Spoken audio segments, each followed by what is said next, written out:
The fall that changed everything, a woman's journey to reclaim.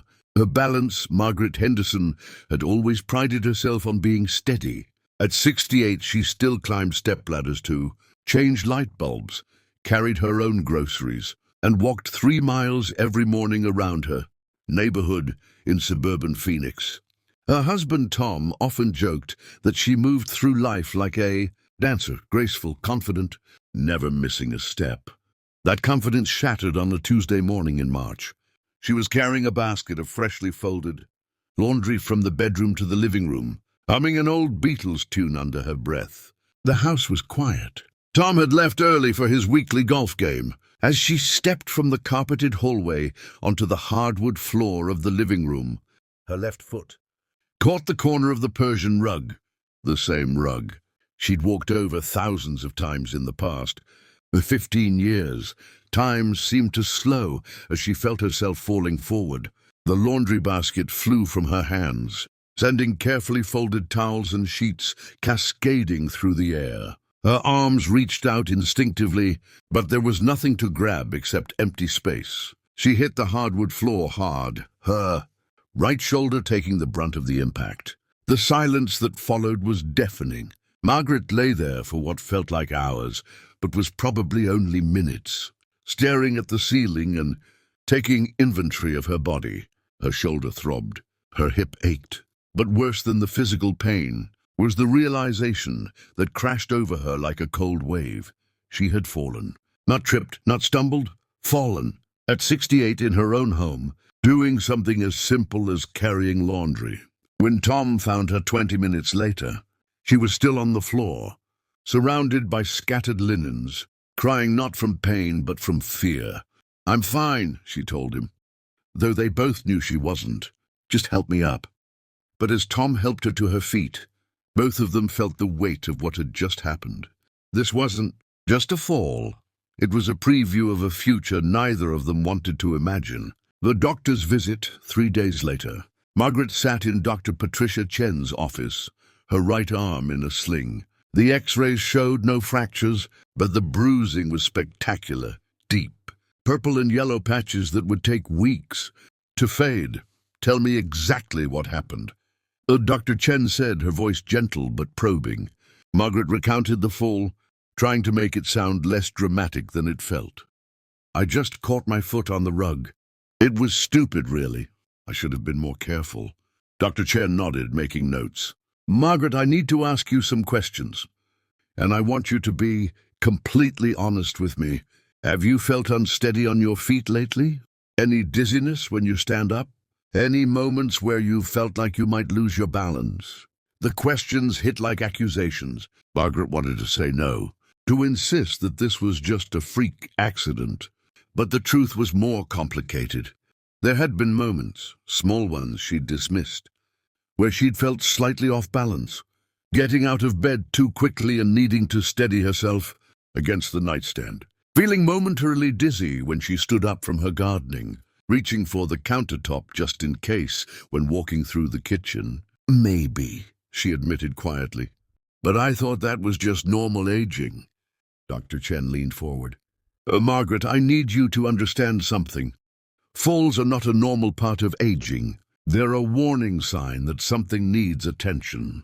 The good news is that most of the factors that contribute to falls are completely treatable. Over the next hour, Dr. Chen walked Margaret through a comprehensive assessment. Her blood pressure medication, which she'd been taking for 3 years, was causing mild dizziness.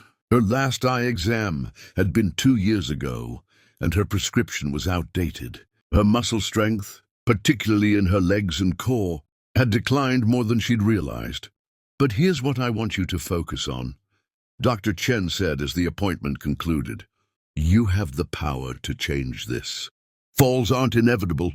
Balance can be improved. Strength can be rebuilt. You just need to know what you're working with." The revelation that evening. Margaret sat at her kitchen table with a cup of tea and a notebook, writing down everything Dr. Chen had told her. As she wrote, she began to see patterns she'd been ignoring for months. The ballet flats she wore every day, cute and comfortable, but with smooth soles that offered no grip. She'd nearly slipped in them twice in the past month, once on a wet sidewalk and once on the grocery store's polished floor. The dim lighting in her hallway, which she'd gotten used to, but which made navigating at night a challenge. She'd been using her phone's flashlight to find the bathroom in the dark, but still moved cautiously, feeling her way along the wall, the way she'd been avoiding her strength training routine. She'd started lifting light weights the year before, but had gradually stopped when life got busy. I'm active enough, she told herself.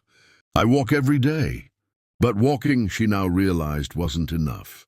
The muscles that caught her when she stumbled, the core strength that kept her upright, the leg muscles that powered her up from chairs, those needed specific attention. Most revealing was the list she made of all the times in recent months when she'd grabbed onto furniture just in case, the kitchen counter when she bent to load the dishwasher, the back of her favorite chair when she stood up, the bathroom vanity when she leaned over to brush her teeth.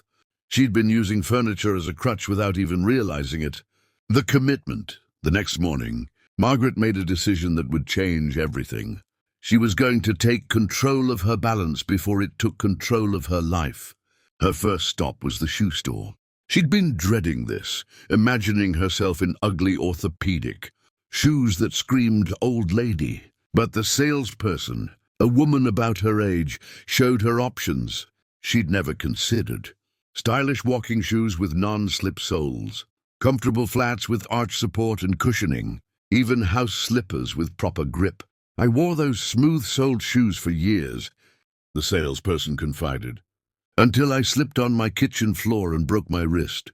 Now I tell everyone, your shoes are your foundation. If your foundation isn't solid, nothing else matters. Margaret left with 3 pairs of shoes that were both supportive and attractive. The difference was immediate. She felt more grounded, more stable, more confident with each step. Next was the eye doctor. Her prescription had indeed changed. But more importantly, Dr. Rodriguez recommended special coatings on her lenses that would help with contrast and glare. As we age, our eyes need more help distinguishing between surfaces, he explained. Better vision means better balance. The lighting in her home was next.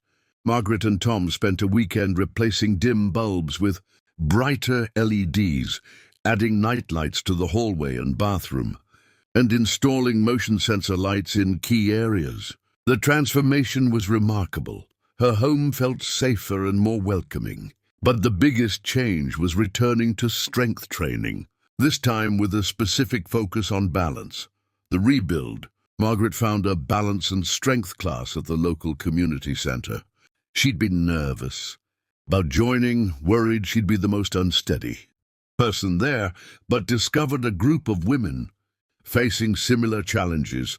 I fell in my garden, shared Patricia, a 72-year-old retired teacher. Broke my hip. 6 months later, I'm stronger than I've been in years. I never fell, added Susan, 66, but I was terrified I would. Every step felt uncertain. Now I feel like I can trust my body again. The class was led by Sarah, a physical therapist who specialized in fall prevention. Balance isn't just about not falling, Mitchie explained during Margaret's first session. It's about confidence. It's about being able to react when life throws you off balance. The exercises were surprisingly simple. Standing on one foot while holding a chair for support, walking heel to toe in a straight line, shifting weight from one foot to the other, rising from a chair without using her hands. Each exercise was designed to challenge her balance in a controlled, safe way. Think of it as teaching your brain to remember how to keep you upright, Sarah explained. The more you practice these movements, the more automatic they become. Margaret also worked with a nutritionist to address her hydration. She'd been drinking far less water than she needed, relying mainly on coffee and tea. The mild dehydration was contributing to her dizziness and fatigue. Dehydration affects everything, the nutritionist explained. Your blood pressure, your muscle function, your brain's ability to process spatial information. It's one of the most overlooked factors in falls among older adults. The transformation. 6 months after her fall, Margaret was a different person. Not different in personality or spirit, but different in how she moved through the world. She walked taller with more confidence. The daily balance exercises had become as routine as brushing her teeth. Her new shoes provided stability she hadn't realized she was missing. The improved lighting in her home made every room feel safer and more welcoming. But the most profound change was psychological. The fear that had crept into her daily life, the constant worry about falling, the hesitation before every step had been replaced by a quiet confidence. She trusted her body again. "I used to think getting older meant getting weaker," she told her daughter during a phone call. "But that's not true. I'm stronger now than I was before the fall. I'm more aware of my body, more intentional about my health." The transformation wasn't just physical. Margaret had become an advocate for fall prevention in her community. She spoke at the local senior center about the importance of proper footwear. She volunteered to help other women assess their homes for fall risks. She shared her story with anyone who would listen. "I used to be embarrassed about my fall," she admitted to her balance class one afternoon. "Now I'm grateful for it. It woke me up. It showed me that I had more control than I thought." The ongoing journey. Margaret's story didn't end with her recovery. It evolved into a commitment to ongoing health and safety. She continued her balance classes, adding new challenges as her strength improved. She scheduled regular checkups with her doctor to monitor her medications and health changes. She made her home even more fall-friendly, adding grab bars in the bathroom and railings on both sides of the porch steps. Most importantly, she learned to listen to her body. When she felt tired, she rested. When she felt unsteady, she used her cane, a beautiful wooden one with a silver handle that she'd chosen, specifically because it made her feel elegant rather than diminished. "Balance isn't a destination," as she wrote in her journal one evening. "It's a practice. Every day I choose to be strong. Every day I choose to be steady. Every day I choose to take care of the body that has carried me through 68 years of life." The woman who had once fallen in her living room, surrounded by scattered laundry and overwhelming fear, had become a woman who danced in her kitchen again, carefully, confidently, and with the knowledge that she had the power to stay upright. Her fall had indeed changed everything, but not in the way she'd feared. It had changed her for the better, teaching her that aging gracefully wasn't about avoiding challenges. It was about meeting them with preparation, knowledge, and the unwavering belief that she deserved to feel safe and strong.